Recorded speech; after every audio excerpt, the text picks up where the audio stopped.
That's a little silly when Dilks is picking up Hogak as opposed to Amulet. Dilks literally never loses with Amulet. Doesn't think he can play it right now. We're going to start in Legacy, though, I believe. And we're going to have Daryl Ayers playing 4-color control. Ayers, one of the innovators of this archetype. I think he deserves a lot of credit for bringing this deck to the table. Yeah, I know somewhere out there he had an article recently where he talked about why this deck ended up the way that it ended up and how these Astrolabes basically fix everything you want to do. Yeah, Ayers been a long time Legacy stalwart.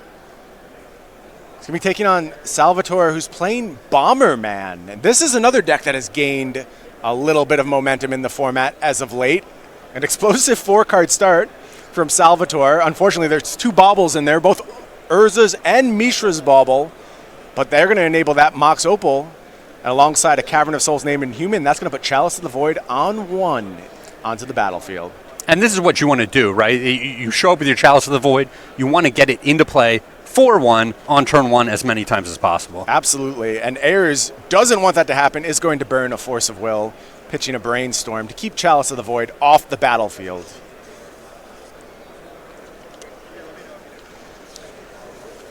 We'll see when these baubles get cracked. The 4-color control deck does play Thoughtseize in it, so it's good to crack your baubles on the opponent's turn, not expose extra cards to Thoughtseize. Absolutely. Arkham's Astrolabe in play there for Ayers. That's going to be fixing his mana as the game goes on. Crazy how much Modern Horizons really shook up this Legacy format. Not only Astrolabe, but of course Wrenn and 6 having a big impact. And then we go over to Salvatore's side and you see M20 cards getting a big run of play. It's Mystic Forge, bringing a lot of card advantage to the table for this Bomberman deck. What got flashed there, Brian? I missed it. I did not catch it either. Too fast. Yeah. Turn is going to head back to Salvatore here. Going to draw a bunch of extra cards from those baubles. Craig, why don't you tell folks exactly what the core of the Bomberman deck is? What are we trying to do on Salvatore's side? So Bomberman's pretty interesting. It reminds me of the mono red deck a lot, only it's playing white cards instead. So you've got a bunch of ramp in it. You're basically going for a big mana strategy, but as easy as possible. The top end that we're trying to go here is the Auriok Salvager with a Lion's Eye Diamond, so that you can loop that for literally infinite mana, and then you dump all of that mana into something like Walking Ballista, and you win the game that way. But then obviously you have got the Chalice of the Void for disruption along the way. As you noted, we're playing the Mystic Forge. You got Karn the Great Creator.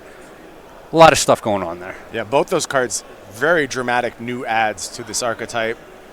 Karn the Great Curator gives you both another piece of disruption and really a win condition once you cash in and get the appropriate cards from the sideboard.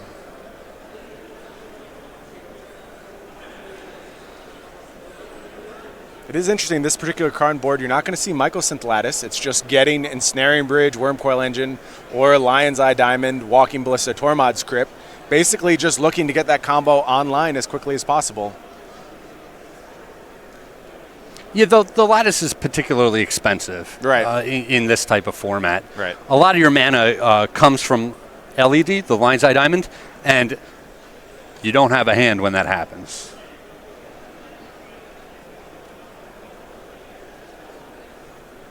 Salvatore going to play an Ancient Tomb. Deploy Monastery Mentor.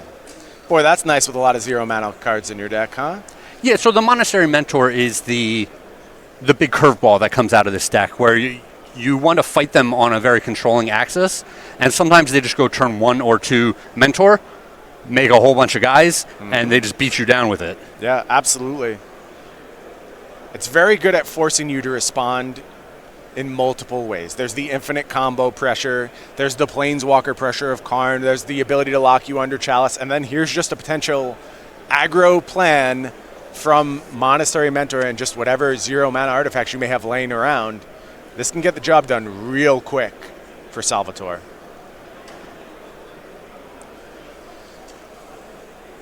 Ayers agrees. Going to go ahead and use Abrupt Decay to take care of that Monastery Mentor, trying to keep the battlefield a little bit cleaner as long as possible.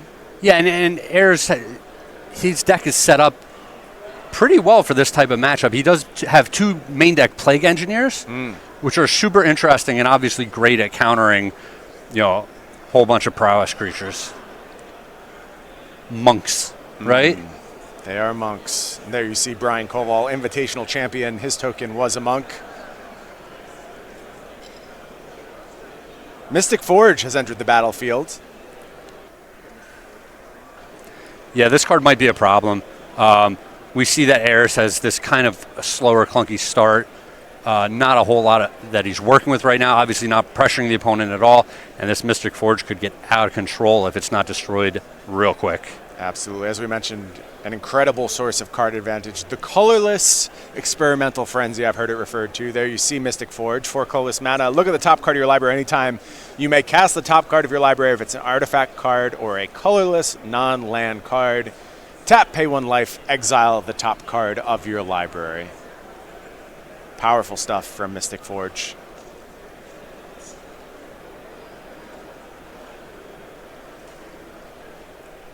Didn't accomplish a whole lot on its first turn on the battlefield.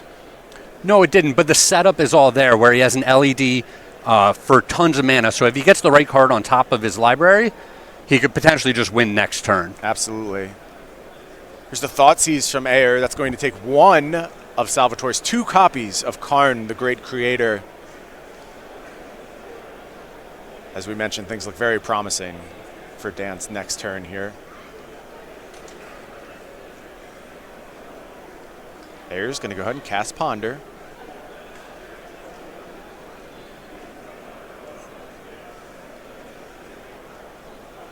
Two copies of Kolaghan's Command in the main deck for Daryl Ayers. Certainly happy to find one of those and answer that Mystic Forge, but he's not going to have a lot of time to do so. That card's going to get out of hand very, very quickly.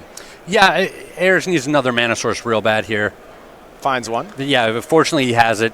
And he's a little bit lucky that it's a blue-red source as well, because this Karn can come down and just turn off those Astrolabes. Absolutely. Salvatore going to use that Mystic Forge to remove the top card of the library. Draws a card. This is an Urza's Bauble cast off the top of the library.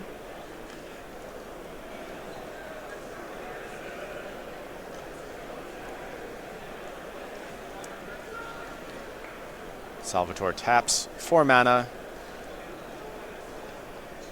deploys City of Traders, and it's time for Karn the Great Creator. As you mentioned, that is going to shut off those Astrolabes on the other side of the table. It looks like Karn's going to resolve. Now, he doesn't have a lot of good targets for this matchup, but it's possible that just turning off those Astrolabes is enough of a hindrance to his opponent. And buy that. Yeah, and he's, like I said, he's so far ahead with the Forge going on here. Lots of mana in play. Yeah, he's just going to get a Lion's Eye Diamond here. Go ahead, deploy that one. Some prowess triggers for the Brian Koval token. It and the Walking Ballista going to rumble across to the red zone. And Ayers' life total already reaching a precarious state, especially given how much mana Salvatore has access to and how much mana he can put into that Walking Ballista on a future turn. Well, I wonder if Salvatore was supposed to sacrifice his LEDs and just move in on this Ballista, pump it up a couple of times, and to me it seems clear that Ayers did not have, like, let's say a lightning bolt or some form of interaction. He would have used it already over the past couple of turns. Right. I think if he moves all in there, he puts Ayers down to 1. So you can see why you may be hesitant in that scenario. Still has access to a play like that on a future turn. And Ayers, in fact, does nothing with the turn, just passes back to Salvatore. Going to go ahead and use that Mystic Forge again, get a City of Traders off the top of the library. Just using the LEDs while you have no cards in hand. Yeah, nothing significant in your hand. Yeah. You get the counters onto the Walking Ballista. Obviously, you don't have to remove them right away. Here's a Chalice of the Void. And I believe that's on 0 plus to animate the Chalice of the Void. Salvatore just cleaning off the top of the library, and here's a good one off the top with that Mystic Forge. It's Walking Ballista. Going to put 3 counters on the Ballista, 6 mana pumped into it. Some prowess triggers on the Cobalt tokens. Yeah, we're just going through the motions here now. I mean, potentially Ayers could fight his way out of this, but it just seems like he's so far behind. Yeah, I have to think Colligan's command would be a huge part of any way out of this scenario. It looks like the play is going to be... Liliana's Triumph. Right. Sacrifice for Salvatore. Going to sacrifice the smaller Walking Ballista, it looks like. So it was a long time since, they printed a sacrifice effect like Liliana's Triumph. Mm-hmm. And just recently, in what was in the Commander set, that they showed us they made an even better one. It is a little crazy that in my head, I had assumed that card, like Diabolic Edict, was a little bit too good. Like I had just written off as we'll never see this card again. And then it just makes its way into Standard. And actually sees basically no play. No play. Oh, no. Standard, it's not good enough. Yeah, really interesting.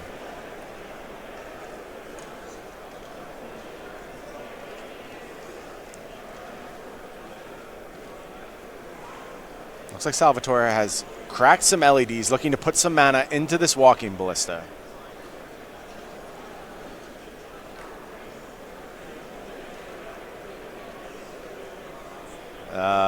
Can't cast that one. That. Okay, we caught it. We didn't go that far. Yep. And to that, Ayers is going to concede. Those static abilities on Planeswalkers, man, people miss those literally all the time. The board states just get more and more complicated, and it's something that's just there that, you stop thinking about. There's so many cards in the hand. There's so many cards that your opponent can do. You're thinking about a million things, and you forget about the Planeswalker. Mm-hmm. Absolutely. Well, we're going to go to sideboarding here as we move to game 2. Why don't we start over on Ayers' side? There you see 2 Leovold, 2 Nile Spellbound, 2 Red Elemental Blast, 2 Surgical Extraction, 1 Assassin's Trophy, 1 Blue Elemental Blast, 1 Crop Rotation, 1 Hydro Blast, a Caracas, Plague Engineer, and a Pyro Blast. If you're on Ayers' side, what are you doing here, Craig? So if you're on Ayers' side, I can see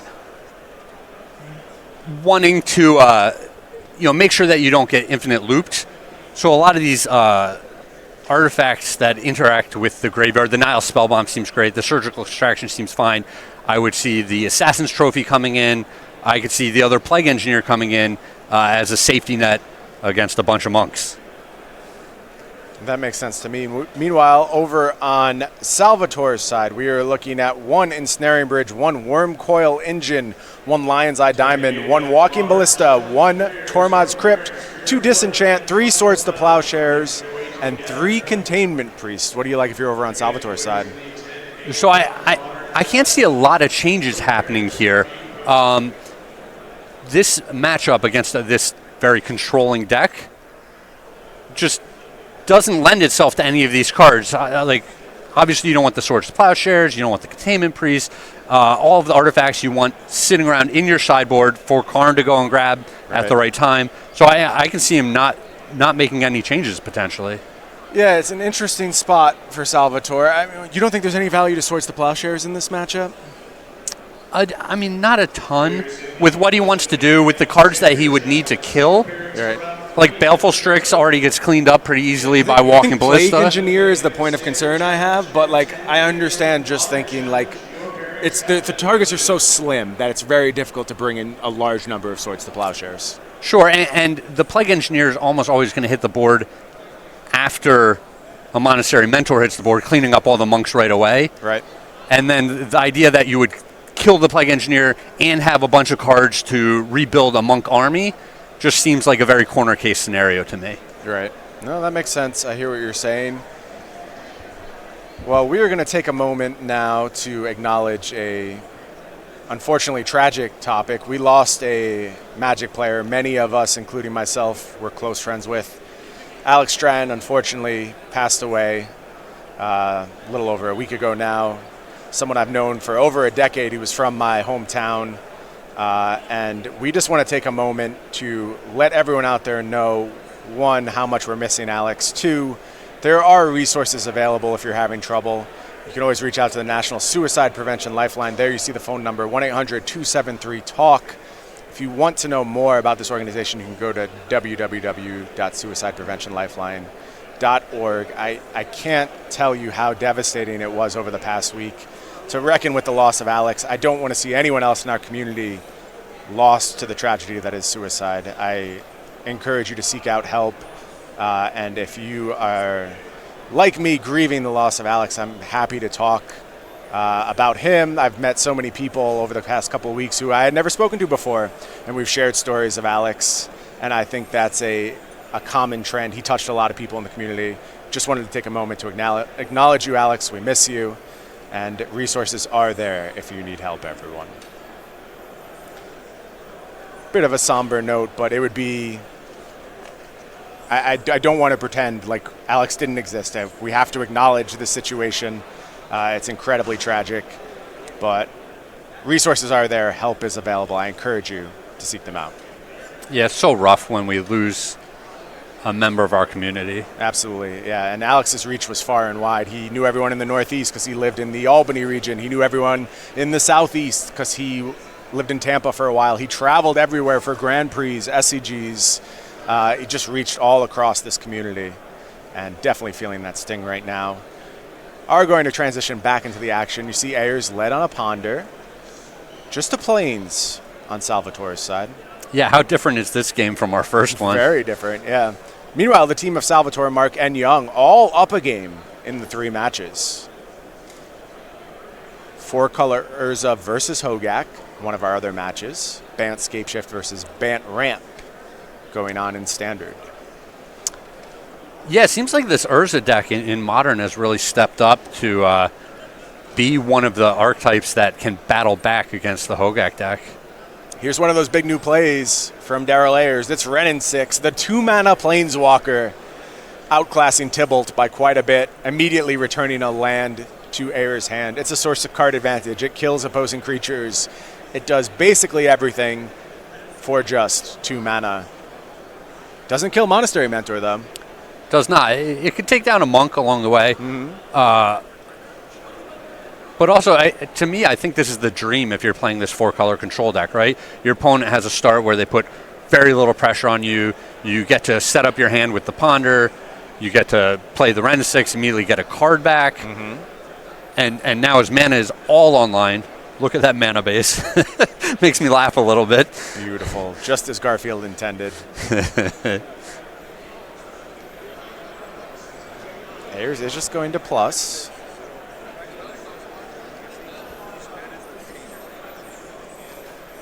Oh, the bauble. Such a silly card. Lets you look at a random card from opponent's hand. Draw a card. Here's Plague Engineer. That is going to clean up that monk token. Of course, Death Touch on that Plague Engineer ensures it will be able to trade with Monastery Mentor if it chooses to attack. I'm sure it will not, given that circumstance. But it's effectively protecting Renin 6 right now. Yeah, and that Renin 6 ultimate, it's a real thing. Oh, yeah. Absolutely.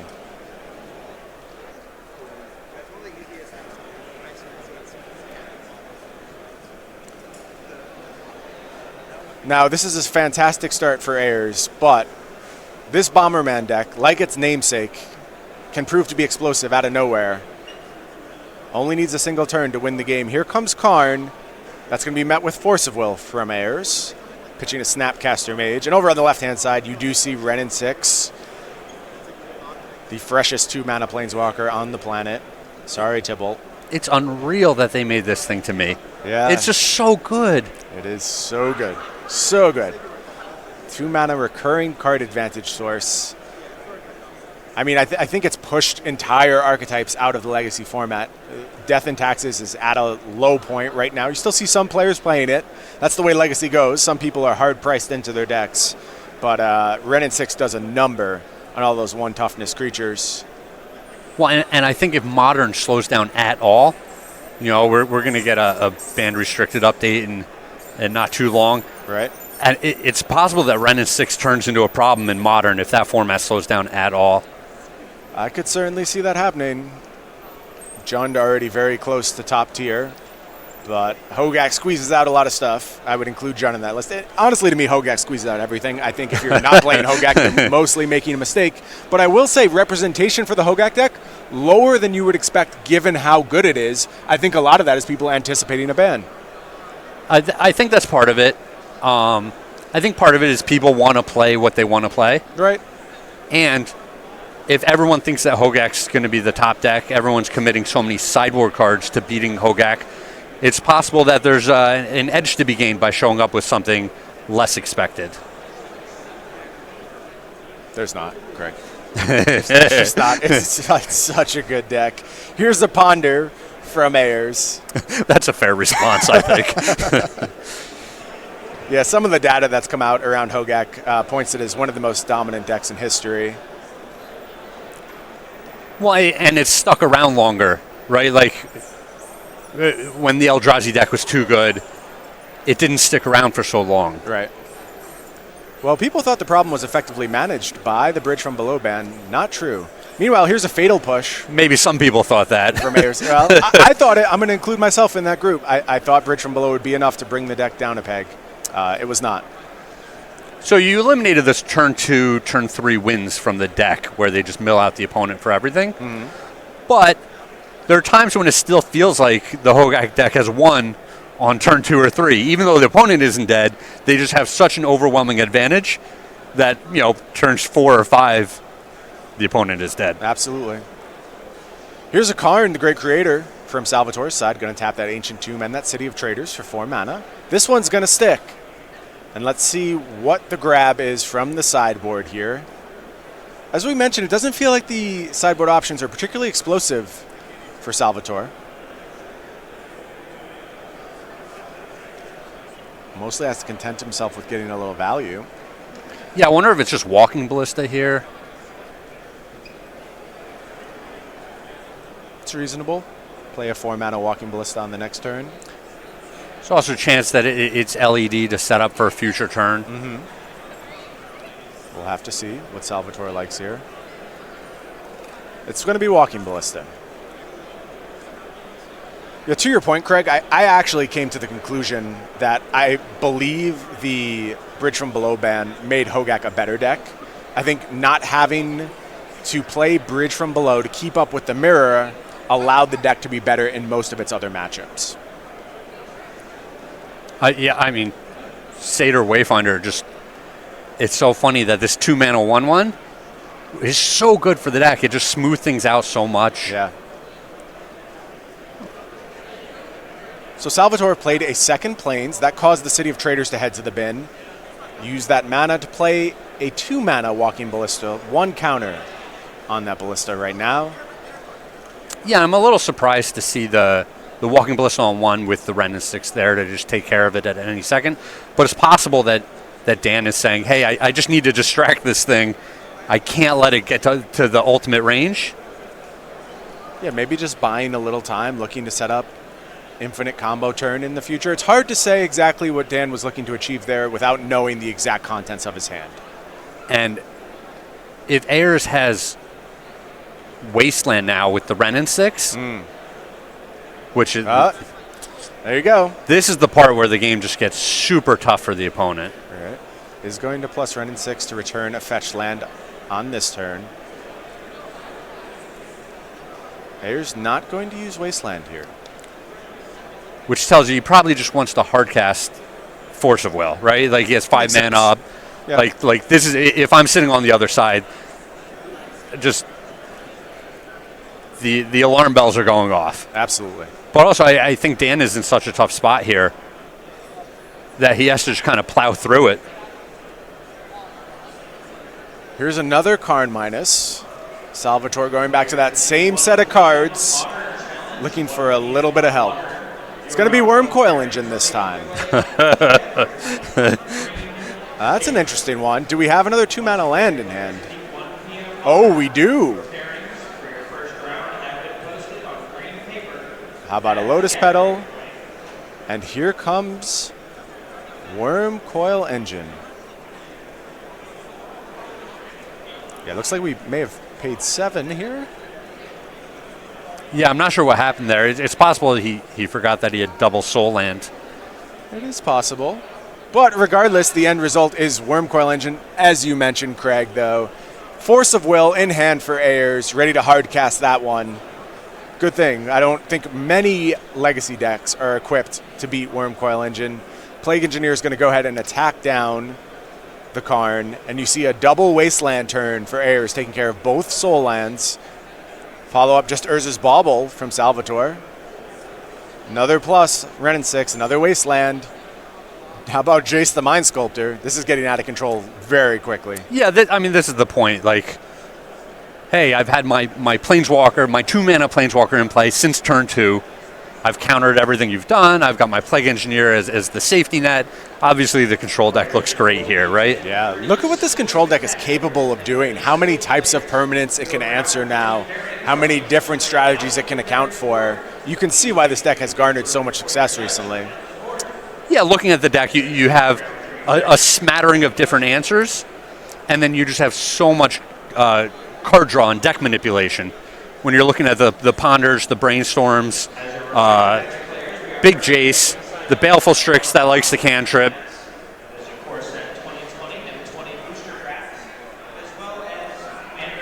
Here we see the namesake card of the deck on the other side of the battlefield for Salvatore. It's Auriok Salvagers. That enables the Bomberman combo. Not if it's not on the battlefield, though. And Jace is going to return it to hand.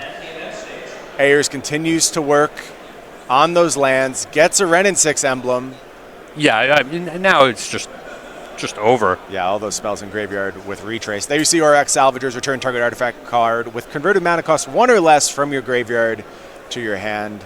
I'm sure you can cleanly see how that makes infinite mana with your Lion's Eye Diamond. Meanwhile, over in one of our other matches, we do have a result. It's Raphael Mark playing 4-color Urza, taking down Matthew Dilks and the Hogak Menace 2-0. And with Ayers firmly in control of this game, we're going to head off to a deciding Game 3 in this matchup. And what's interesting to me here in this matchup is just how mediocre Karn felt when it was tutoring up artifact threats. I have to tell you, Karn was a card I was so high on at its initial printing in both Modern, in Legacy. It's been underwhelming in most archetypes. Now, the archetypes is impactful. I'll say it's still very good. But I think it casts a more narrow net than I first expected. I thought a lot of decks would be shoehorning in Karn successfully, and I think Bomberman is a good home for it. I don't want to downplay its effectiveness in this particular deck. This is one I think is on the up because of Karn. I would include Mono Red Prison in that list as well. But I thought its net would be cast much wider. I thought more Eldrazi decks would pick it up, things like that. And they have. It's just not really getting the job done in some of those decks. Yeah, I agree with you. A lot of those decks, like the Eldrazi deck, it just wants to be attacking the opponent. It wants to, lock things up with a Chalice of the Void and then just finish the game as fast as possible. And it's funny we're having this discussion while we have the Amulet Cabal sitting on the left side of the table, because that was a team. These are 3 obviously very well-known Amulet Titan players in the Modern format. They were split, though, on whether they thought Karn would be a part of the deck going forward. I think both Ayers and Edgar liked it at first. Dilks did not. Eventually, everyone came around to Dilks' way of thinking, and now it's basically a miss in Amulet for the most part. Yeah, I think it's one of those things where the allure of it it's another card that seems to just win the game by itself. Right. But the games where you're behind, it is not nearly impactful enough. Mm-hmm. It costs 1 million mana to actually do something with it. And often, like I said, you're behind, the opponent's got a couple creatures on the board. They just kill it and keep attacking you. Yeah, I think even Mono Green Tron I would also add to the list of a deck that was really excited about the presence of Karn the Great Creator, and as time has gone on, it just kind of seems like it's not a good fit. You don't have enough ways to protect it. It just dies immediately. And if in this format where a 0 mana artifact is inherently playable, Tormod's Crypt matters so much against several decks, if Karn's not shining there, where is it going to shine is my question. Well, yeah, it's funny that you say that. I mean, that's not really a problem with Karn to me. That just speaks to how fast the graveyard decks are, how aggressive the format is. Oh, great point. You can't be spending turn 3 or 4 to tutor up your Tormod script. You need that thing in play starting on turn 1 in order to have an impact in the game. That's why Leyline of the Void now probably the most played card in Modern. But we're ready for more Legacy action. We're going to start, again, just basic planes on Salvatore's side. Ayers going to go ahead and lead on Thoughtseize. Takes a look at the grip. Looks like Mox Opal, Mishra's Bauble, Walking Ballista, Karn the Great Creator, Cavern of Souls, Karakas for Salvatore. Ayers is going to go ahead and take that Karn the Great Creator out of hand. Makes sense. Only real payoff for that hand. Yeah, and a card like Thoughtseize is just so good against Bomberman. It gives you the information about what angle you need to fight against with this deck. And also, the Bomberman deck has a lot of air in it. A lot of air in it. Absolutely. So you're able to strip away one of the few threats, and it just gives you so much breathing room. Yeah, and time is on the side of Ayers. Ayers wants this game to stretch out into perpetuity, get those powerful permanents online. So doing something like just playing baubles for a turn and having to wait for the next turn until they become effective cards, that really plays into Ayers' favor. There's that Mox Opal. It's coming alongside a bunch of artifacts, so it is going to be turned on. Salvatore taps 2 mana, is going to play a Walking Ballista on 1. Salvatore's been aggressive with those ballistas, often deploying them at the first chance. Of note, could have played it on 2. Yeah. Should he so choose. Could have cracked a Lotus Petal. Chose not to. Yeah, I'm a little surprised. 2 just seems like, I don't know, you're not losing much by putting on 2. It's just a better creature, right? And then it's sized to deal with Plague Engineer.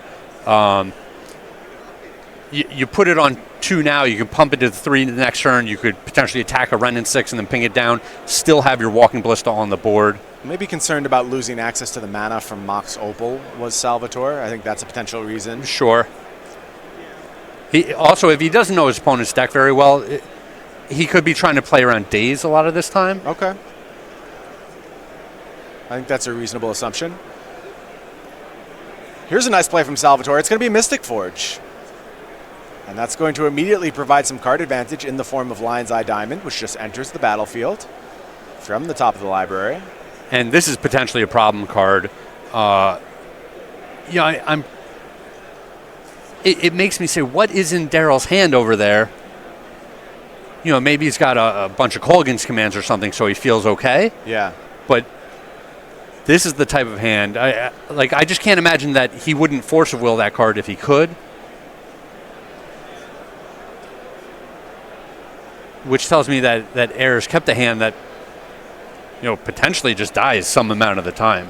It's possible. Could have Colgan's command in hand and thinks he can just fade a turn. Sure, yeah. Forge. If he does have the K command, I could see waiting the turn. You just get the maximum value blowing up the Forge and getting the Walking Ballista. Ayers is going to go ahead and crack a fetch land here. Salvatore brought in Disenchant from the sideboard. That is the card we see. That was removed by Mystic Forge. It's an interesting grab. Astrolabe, Strix.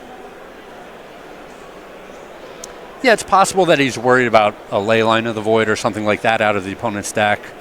Right. Null Rod, perhaps. It might just be a standard. You bring this card in when you don't know exactly what the opponent's doing because you need that sort of safety net. Yeah, I can buy that. Here's a Leovold from Daryl Ayers. Bit of a clock online, bit of disruption in some ways. Oh, but a nice follow-up here from Salvatore. It's Monastery Mentor. Yep, and Urza's Bauble off the top of the library. with the Cavern of Souls, you can't counter the Mentor. Yep. And now we've got potentially piles and piles of cards coming out of the Forge.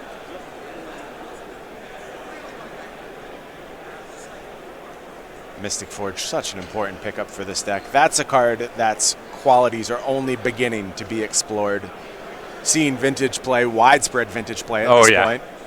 Unsurprising. I think everyone saw this card and assumed as much. Here's another Lion's Eye Diamond. A lot of mana over on Salvatore's side of the battlefield. Passes the turn back to Ayers. How does this bauble work? Is this next upkeep or end of the turn bauble? I believe it's next upkeep. Okay. We can get confirmation on so that. we need to be careful here, right? If you're on Dan's side of the board, that you don't end up jamming yourself up with the Leovold. Right, you want to time your draws very carefully. Leovold, of course, similar to Narset, each opponent can't draw more than one card each turn. Whenever a permanent you control becomes the target of a spell or ability an opponent controls, you may draw a card. There you see Urza's Bauble. Tap, sacrifice, Bauble. Choose a random card from target player's hand. Look at that card. Ignore this ability if player has no cards. Draw a card at the beginning of next turn's upkeep. Oh, no. Yeah, you really want to do this on your turn, and then as you move into your opponent's turn, get your draw. I think... Okay, so they're talking about bouncing the Leovold. Right. That is going to draw a card from the Leovold ability. Now we're going to go ahead and crack Bauble. I'm assuming this is all in Ayers' end step. Sure. And I think that puts Ayers at 8 in hand. May have to discard here. But we do have to resolve this Bauble trigger and see what card we're looking at. That's a tricky one. I was super happy I was able to go through my old boxes of cards and find my Urza's Baubles and dust them off for future Bomberman play, which I'm sure I will never, ever do. Yeah, this doesn't seem like something that's in your wheelhouse. No, it's not really. I like to tell myself that I need to be prepared for all situations. Although I mostly come into the booth now, so I'm not exactly sure what I'm preparing for, but... Uh-oh. This is a problem. Here's Auriok Salvagers. Put the opponent to the test. He's got the LEDs in play. And this is cast via Cavern of Souls, so you're not responding on the stack. 2 LEDs in play. Yep. This is a problem. This is a big problem. That LED is going to come back. Yeah, that's going to get the handshake, and that is going to do it. The team of Salvatore, Mark, and Young take down Ayers, Dilks, and Magalhaes. Of course, what was going to happen there was infinite mana from the Salvagers alongside the LED. That was going to make the Walking Ballista infinitely big with no removal spell for the Ballista, I'm assuming.